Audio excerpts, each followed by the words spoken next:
శుభోదయం. ఉగాది అంటే అందరికీ గుర్తుగా వచ్చేది తెలుగువారి పండుగ. వసంత ఋతువు కూడా ఈ రోజు నుండే ప్రారంభం అవుతుంది. ఉగాది రోజు ముఖ్యమైన వంటకం ఉగాది పచ్చడి. ఉగాది పచ్చడి 6 రుచులతో కూడి ఉంటుంది. అవి తీపి, పులుపు, కారం, చేదు, ఉప్పు, వగరు.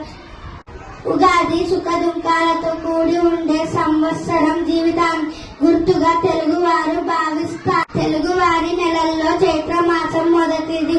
అది శుద్ధ పాడ్యమితో ప్రారంభం అవుతుంది.